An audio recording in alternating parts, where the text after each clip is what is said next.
Terminó la temporada 2025 a nivel ATP y lo hizo con victoria de Jannik Sinner en las ATP Finals. Como no podía ser de otra manera, era el gran favorito al título y así lo corroboró en una final que estuvo decidida por no demasiados detalles. Si es verdad que en líneas generales creo que fue un pelín mejor Jannik Sinner. Ahora hablaremos más detalladamente de lo que fue la final, de lo que fue el partido, la actuación de los dos.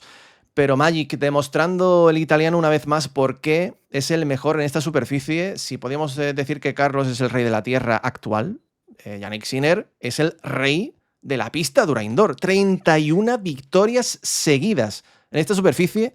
Sus últimas 10 victorias en la ATP Final, 2 años seguidos. Además, sin perder ni un set. Este tío es invencible, ¿eh? Bueno, pues justo después de París-Bercy, acuérdate, cuando le ganó a Félix Auger-Aliassime, titulábamos el vídeo Sinner es, entre comillas, o mejor dicho, con interrogación, invencible en pista dura indoor. Bueno, pues de momento lo sigue siendo. Lo sigue siendo porque no hay nadie que aplique la presión sofocante en estas pistas rápidas donde no ejerce ningún tipo de influencia el viento ni el calor. No hay nadie que aplique tanta presión como él y lo haga de manera tan consistente y fallando tan poco, ¿no? Hoy, otra final, fíjate que hoy estuvo más cerca que nunca de perder esa racha de sets ganados, porque tuvo bola de set en el primer parcial Carlos y ahí Sinner se sacó de la manga un segundo a más de 170 kilómetros por hora para destrozar las ilusiones de Carlitos. Fue mejor en los puntos importantes, fue mejor en los detalles, pero fue mejor porque falla menos, porque ataca con un nivel de precisión brutal y porque hoy estaba convencidísimo, con un nivel de convicción tremendo de que tenía que triunfar en casa, ¿no? Y al final, pues Sinner ha apretado los dientes y ha sacado y le ha dado lustre a sus títulos y a su currículum, digamos, en este 2025, en el tramo de la temporada en el que tenía que hacerlo y en el que es el indiscutible favorito y el indiscutible rey. Fíjate que llegaba a octubre no con tantos títulos este año, después de la sanción y después de perder bastantes finales, pero claro, ha encadenado Viena, París, ATP Finals. Pekín. Y Pekín antes en la gira, sí. Pero hablando de la pista dura indoor, Sí. Tres seguidos. Son tres torneos jugados, 3 torneos ganados. Entonces, ¿quién para este tío cuando se juega en un pabellón? Esa es una buena pregunta. De momento nadie. Carlos, decíamos a veces, salvo un Carlos inspirado, no le para nadie. Pues Carlos es el que más cerca ha estado de todos. Eso es indudable. Pero aún así, acabó cayendo igualmente en 2 sets. Carlos, vamos a adentrarnos en la final. Carlos planteó de inicio un tipo de partido donde intentó jugar a puntos cortos. De hecho, mantuvo a raya a Jannik Sinner, que empezó la final un poco dubitativo por la zona del revés, curiosamente, atacando mejor de derecha. Y creo que en líneas generales fue un primer set donde fue muy parejo para los dos, o sea, decidido por mínimos detalles, los dos jugando aún, diría, 50-50, solo que se llega al tiebreak y ahí donde Carlitos se ha llevado 10 de las 14 veces que se ha enfrentado a un tiebreak al italiano, baja un pelín el nivel y simplemente esa mini bajada de nivel, esa mini falta de intensidad en 1 o 2 puntos permitió que Jannik Sinner se terminase llevando ese tiebreak que luego a la postre, mira, pues terminó siendo decisivo, pero frente a Sinner al final te das cuenta de que como bajes lo más mínimo durante 2 horas, te penaliza porque él no baja nunca, ¿no? Eso es lo que yo creo que le perjudicó a Carlos, porque realmente ha estado muy cerca en ese primer set, ¿no? Sí, fíjate que a lo mejor en un partido a 5 mangas tú puedes tener un bajón, puedes perder un tiebreak, puedes perder un set igualado y el margen de error que te da las 5 mangas te da más opciones a remontar y a levantar el vuelo. Aquí, a 3 sets, pista dura bajo techo, es que estás muerto, es que te mata Sinner. Fue un tiebreak en el que Carlos cometió un par de errores no forzados con el revés, suficientes para ir todo el rato a remolque. Recuperó algún mini break, pero siempre iba por detrás, 3-4, 4-5. Y al final ahí Sinner es intratable. Cuando va con una ventaja en el marcador, pocas veces la suelta el italiano, que además hizo un tiebreak perfecto. Nadie como él en los puntos de presión. Lo avisábamos en análisis, que estaba salvando puntos de presión y que de hecho no había concedido una sola bola de break. Hoy en esta final le rompió el saque al Alcaraz, pero los puntos de presión del primer set, el tío se sacaba unos saques brutales. Es que cómo ha elevado el techo del saque Sinner para hacerse aún más peligroso. Fíjate que yo creo que en el partido de hoy, el Sinner con el saque de la gira norteamericana, no sé si lo hubiera perdido, pero al tercer set nos íbamos de cabeza. Yo dudo mucho que hubiera sacado ese primer set adelante. Es esa subida en la precisión, en cómo pega con un martillo pilón, porcentaje de primeros dentro, porcentaje de puntos ganados con el primero. Esa subida es lo que ha elevado el techo competitivo de Sinner y esta final ha sido otra muestra de ello, porque Carlos siguió con el mismo esquema del US Open de atacar mucho los segundos, de ser súper profundo, jugándose restos ganadores de revés paralelo, pegando derechas profundas, pero tuvo menos opciones de hacerlo y tampoco tuvo la precisión quizás de otros días. Incluso acabó encontrándose demasiado con esa pared, esas molestias de las que ahora podemos hablar, que le hicieron para mí precipitarse en demasía en el segundo set. Pero el primero fue un set de poquísimos márgenes, para mí los dos con la táctica muy bien aprendida, puntos cortos, pegar antes que el rival y simplemente en esos pequeños puntos importantes Sinner impuso más su ley y confió más en el saque y fue más consistente. Finales del primer set, Carlos tiene un problema en el isquio de la pierna derecha. Le dice al fisio, tengo el isquio un poco tenso. Y no sé si eso le obliga a cambiar un poco el patrón de juego del segundo set, porque sale como más agresivo, atacar más, puntos más cortos, subidas un poco más a la red. Eso quizás, entre que Sinner pega un poco el bajón después de la adrenalina del primer set y que Carlos se ve un poco más, digamos, un poco más agresivo, se ve sorprendido y camina con un break de ventaja al español que luego a mitad de set termina por perder, ¿no? Pero lo que decimos, yo creo que en líneas generales Carlos no tiene nada que... Yo no me reprocharía nada si fuera Carlos porque creo que ha hecho un tremendo partido. Sí es verdad que lo que veníamos diciendo, ¿no? Durante toda la semana. Carlos va a tener que enfrentarse muchas veces a Jannik Sinner en esta superficie para saber qué tiene que hacer para ganarle a él. Hoy se ha visto que Sinner ha bajado ciertas cosas que venía haciendo muy bien frente a otros a la hora de enfrentar a Carlos. Ha bajado, con el servicio ya no siempre te devolvía la pelota porque es un grandísimo restador. Desde el fondo de pista tiene que hacer un par de cosas más. Tiene que hacer más cosas. Entonces, Carlos creo que ha estado cerca en alguna que otra cosita, solo que quizás a la hora de la toma de decisiones, que muchas veces en esta pista no es como la tierra que te da opción a pensar un poquito más, te da un poquito más de tiempo. Aquí las cosas pasan muy deprisa. Creo que ha tomado decisiones un poco precipitadas, sobre todo al final del segundo set, cuando las fuerzas ya no eran las mismas, la cabeza está un poquito más cansada. Subida a la red de manera un poco descontrolada, no con las cosas demasiado pensadas. Yo creo que eso es al final lo que le penaliza al final del partido, esas subidas a la red y se precipita y al final Sinner le termina comiendo la tostada, ni siquiera llega al tiebreak del segundo set. Pero creo que a la larga, viéndose que no ha estado tan... porque esto al final es un partido de 51-49 o 52-48, no mucho más. Creo que conforme más veces se vaya enfrentando a Jannik Sinner o conforme vaya ajustando cómo hace su juego en esta superficie, llegará el día, al igual que Rafa ganó a Roger en esta superficie, en este torneo, yo creo que llegará el día en que suceda lo mismo con Carlos y Jannik. Es un aprendizaje esto, José, porque al final se ha visto muy claro que en ese final de segundo set a Carlos le ha podido un poco la precipitación, el ansia, el ir a por todas sin pensar quién estaba al otro lado de la red, que es un tal Jannik Sinner que te ha clavado unos passings sensacionales. Hoy se ha dado la vuelta a la tortilla, había ganado más desde la defensa Sinner que Carlos, ¿no? Porque los ataques de Carlos quizás no han sido tampoco tan precisos, ¿no? Y hemos visto un Alcaraz que ha entrado un poco a veces en ese ritmo de tiroteo, de martillo pilón, que al final esta superficie, si hay una que te empuja casi de manera involuntaria a hacerlo, es esta, pues ha entrado en el ritmo que le gusta a Sinner, ¿no?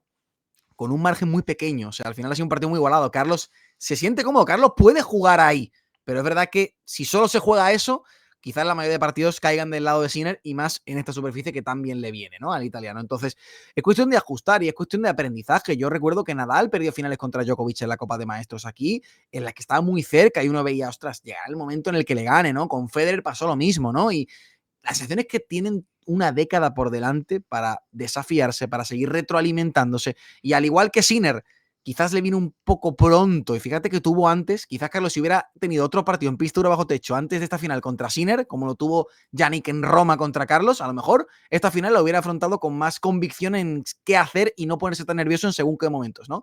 Pero igual que Sinner en tierra batida, pues todavía le falta un último pasito para derrocar a Carlos en su superficie predilecta. A Carlos también le falta más aprendizaje, más experiencias contra Sinner, más buscar soluciones y planes B en una superficie que no te invita tanto a soluciones y planes B para acabar llevándose el gato al agua contra Sinner en pista dura bajo techo. Lo bueno para él es que no hay ningún Grand Slam que se disputa en pista dura bajo techo. Lo malo es que las ATP Finals siguen teniendo esta superficie y ahí va a seguir siendo Sinner muy favorito, ¿no? Pero bueno, es una buena noticia que aún así haya estado todo tan parejo y que en un día en el que Carlos en el segundo set ha bajado mucho con el saque, ha cometido muchos errores con la derecha y Sinner ha estado muy consistente, que a pesar de ello el marcador sea 7-6, 7-5, que haya sido un partido que se ha decantado por puros detalles, habla de que las diferencias que hay entre estos dos, da igual la superficie, son enanas, son milimétricas y eso para Carlos en este caso es una buena señal. Termina Sinner el año con 58 victorias 5 derrotas. 58 se quedan cortas porque esos 3 meses al final yo creo que se habría acercado más a las 70. Pero solo 5 derrotas. Solamente 3 personas le han ganado este año. Una Carlos, que la ha ganado 3 veces, y las otras son ante Grigspor, retirada en Shanghái, y ante Bublik Bublik en en Halle.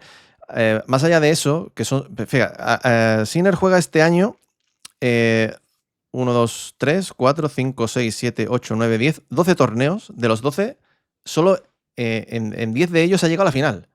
O sea que me parece increíble. Final en Roma, Roland Garros, Cincinnati, US Open. Título en Australia, en Wimbledon, Beijing, en Pekín, Viena, París y Turín. 4 títulos seguidos, más lo de la 6 King Slam. Que al final, el final de temporada de Sinner es perfecto, ¿no? De 10. ¿Qué opinión te daría para ti esta temporada de Sinner? Si el año pasado ya era de 10, ¿esta que lo supera, lo iguala? A ver, creo que el año pasado le vimos más en el circuito, también perdió más en el circuito. Yo te diría que en la misma línea, José. O sea, si la temporada pasada es sobresaliente, en esta mantiene el sobresaliente. O Te ha sea, quedado número 2, ¿eh? sí. Entonces quizás un poquito peor, ¿no? Que la del año pasado. Al final ha jugado menos, como digo. Pero es un tío que no se baja del burro, por así decirlo. O sea, mi sensación es que Jannik Sinner, de hecho, 91% de victorias entre el año pasado y este. O sea, 2 años manteniendo un 91%, más de un 90% de porcentaje de victorias. Ese dato es una barbaridad. O sea, no hay nadie más regular, más consistente, con más convicción en sus golpes que él. No hay nadie más en el circuito ahora mismo. Entonces, evidentemente, Carlos tiene otras cualidades y cualidades con las que le ganen, con las que le domina, ¿no? Pero Sinner siempre va a estar ahí. O sea, la pregunta es qué tiene que pasar para que Sinner baje el pistón. Porque ni una sanción, ni una polémica tremenda que a cualquiera le habría matado a nivel mental han supuesto un hándicap o le han bajado de esa concentración irreal que mantiene semana tras semana, torneo tras torneo. O sea, de hecho es que lo único que hace peor a Sinner es Carlos Alcaraz. O sea, pero elementos externos, ninguno prácticamente. Es que de En fin, una hecho, brutalidad. es que yo te digo que si tenemos la ocasión de estar aquí el año que viene, no sé qué, creo que el año que viene, justo tal día 16 de noviembre, creo que estaría ya en la primera o segunda jornada de las ATP Finals, pero si estamos dentro de un año haciendo el final de las ATP Finals, yo te digo que Sinner lo normal es que repita un año como este, que tenga 2 o 3 Grand Slams en la mochila y que sea 1 o 2. Para mí es que Sinner para mí va a estar siempre en el mismo nivel. Va a ser muy difícil. En la cúspide. Lo va a tener que bajar por un problema físico, una lesión. Si no, yo creo que es imposible. Y el año de Carlos, o sea, inmejorable. 2 finales, Wimbledon-Barcelona, 8 títulos. Tokio, US Open, Cincinnati, en Queens, Roland Garros, Roma, Monte Carlo y Rotterdam. Número 1 del mundo, 63, 68, 67 victorias, 8 derrotas. 9 derrotas, perdón. 67-9. Su mejor temporada en cuanto a números. 3 finales también con la de la ATP Es Finals. verdad, también. Sí. Su mejor temporada en cuanto a números. Y ha dado un paso adelante en su final de temporada, que siempre llegaba a tieso. Aquí ha llegado muchísimo mejor. Muy poca cosa que se le pueda decir a Carlos para mejorar. Es que ¿qué puede mejorar Carlos el año que viene? Detallitos, son detallitos, ¿no? Y ya son mejoras que van intrínsecas a dónde estás, que es en lo más alto, batiéndote el cobre contra tu mayor y máximo rival generacional. El año de Carlos, si decíamos que es de sobresaliente el de Sinner, el de Carlos es de matrícula de honor. Falta la Davis, vamos a ver si la juega, ¿no? Por eso tampoco quiero finalizarlo, pero se halla el broche de oro una temporada en la que se ha quitado de encima los fantasmas de la inconsistencia y la irregularidad, en la que ha callado boca y se ha demostrado que a su manera también se puede ganar y también se puede dominar, en la que ha firmado 9 finales seguidas durante el tramo del año más exigente del 2025 de la temporada, ha vuelto a ganar 2 Grand Slam más, 22 años. 22 años, 22 señores. años. Que la realidad es que este tío está haciendo historia a una edad alucinante, acojonante. Lo de Carlos es acojonante, ¿no? De verdad, yo creo que hay pocos motivos para la crítica, poco espacio para el reproche. Yo, de hecho, solamente puedo quitarme el sombrero porque después de lo de Miami, de lo de Gofán, cómo se ha levantado el tío, cómo ha callado bocas, cómo ha dejado claro que solamente era cuestión de encontrar el equilibrio perfecto entre lo que pasa fuera de la pista y lo que pasa dentro, el equilibrio perfecto entre el descanso y la preparación.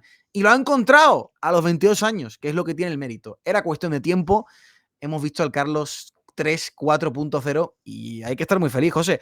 A veces mi sensación es que Carlos, si a Sinner parece que no lo puede bajar nada de arriba, a Carlos lo único que le puede bajar es que se aburra de ganar, porque es que cuando juega bien es tan superior al resto que es que o se aburre y pierde la motivación o tiene temporadas de sobra para seguir haciendo números y para seguir dejando su huella en el Olimpo de este deporte. La cosa es que va a ser muy difícil repetir este año, para Carlos, ¿eh? Ahí va a estar la prueba de fuego, ¿no? Cuando llegue abril del año que viene y tenga que empezar a defender título final, título final. Cuando empieza a defender Sí. esas cosas, ahí va a estar la. Bueno, mira, pequeña asignatura que le podemos poner. Vamos a ver cómo juega durante muchos meses siendo el número 1 del mundo. Siendo el cazado y no el cazador. Históricamente, Carlos está más cómodo siendo el cazador. Yo creo que este final de año ya demuestra que no va a tener problemas. Pero bueno, durante muy buena parte del año que viene va a ser el número 1 del mundo, va a tener que defender todos esos puntos. Yo no le tengo muchas dudas a Carlos, pero es interesante seguirlo porque es verdad que en otras temporadas le costó más jugar como número 1 del mundo. Veremos. La cosa es que estamos encantados de tener una rivalidad con la que tenemos aquí con Carlos y con Jannik Sinner, porque el tenis vive un momento muy especial. Ya nos olvidamos de Big Three. Yo creo que ya, mira que hemos echado de menos durante cierto tiempo a Roger, hemos echado mucho de menos a Rafa. Mira que no hace tanto que se ha retirado, ¿no? Pero creo que ya la gente con estos dos nuevos amores ha olvidado un poco lo que ha pasado, ¿no? Con la retirada de Federer y Nadal y con la inminente, dentro de no demasiado, de Djokovic. Creo que está el tenis en muy buenas manos con estos dos. Ojalá que se pueda sumar un tercero, que esto es lo que nos venimos debatiendo toda la temporada, que ojalá se empiece a sumar algún que otro nombre. De momento, algunos todavía están bastante lejos. Pero con estos dos pinta que nos lo vamos a pasar bien. Si ninguno tiene ningún tipo de lesión, si ninguno tiene, pues, que se aburra de ganar, como tú dices, esa falta de motivación o cualquier cosa extradeportiva, creo que... Perdón, que me he ahogado con mi propia saliva. Que, Nos que, emocionamos. que sigamos teniendo este tipo de finales. Este año ha sido increíble y ojalá que en 2026 tengamos... Yo no pido más, con lo mismo yo me contento. Yo también, yo también. Como tú dices, la salud del circuito será aún mejor si se suma una buena cohorte, digamos, de secundarios que puedan ganar más veces a Sinner y Carlos, pero es verdad que necesitan tiempo para progresar, necesitan tiempo de evolución, porque estos dos es que juegan un tenis como lo que van a acabar siendo, dos de los mejores jugadores de la historia. Entonces, claro, tiene que venir otro jugador generacional para hacerle frente, que de momento no hay en el circuito. Ojalá que lo haya y así disfrutamos todos, los que les gustan las sorpresas y los que nos gusta ver rivalidades como esta. Amigos, dejadnos aquí abajo un comentario acerca de lo que ha pasado en estas ATP Finals, lo que pensáis del año de Sinner, lo que pensáis del año de Carlos Alcaraz. Nosotros nos seguiremos viendo aquí en Punto de Break. Hasta pronto. Chao, chao.